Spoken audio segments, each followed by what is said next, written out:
The Oakwood Board of Education is moving forward with a plan to raise several $1,000,000 for building maintenance and improvements. If approved, the issue will be placed on the May ballot where voters will decide on the increases. 2 News reporter Adam Reif is live in your local election headquarters to explain.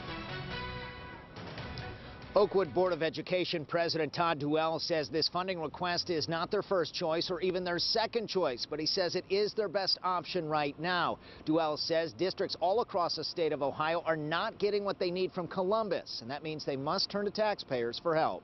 We willingly take on this challenge because the community wishes for us to preserve and maintain our 100-year-old buildings. So to do that, we need dollars to keep them in good repair and maintenance. Oakwood voters could decide on a key school funding plan this coming May if the board gets the issue on the ballot. We've had wonderful community support, have had the backing of the community for the better part of the last 20 to 25 years.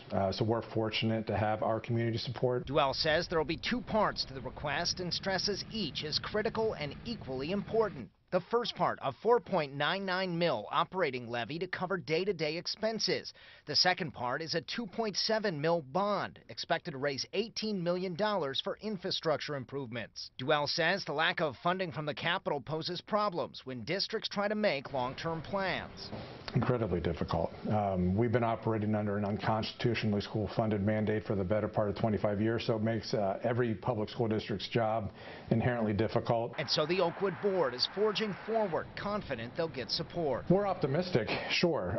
We've had a nice discussion with our community for the better part of the past 2 years. I think the community understands why we're doing this, and we think we understand what they anticipate.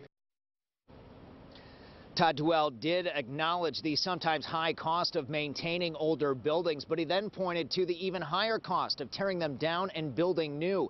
Here's the next step in the process. On January 14th, the Board of Education will meet again to vote on that funding proposal. Live in Oakwood, Adam Reif, 5 on 2.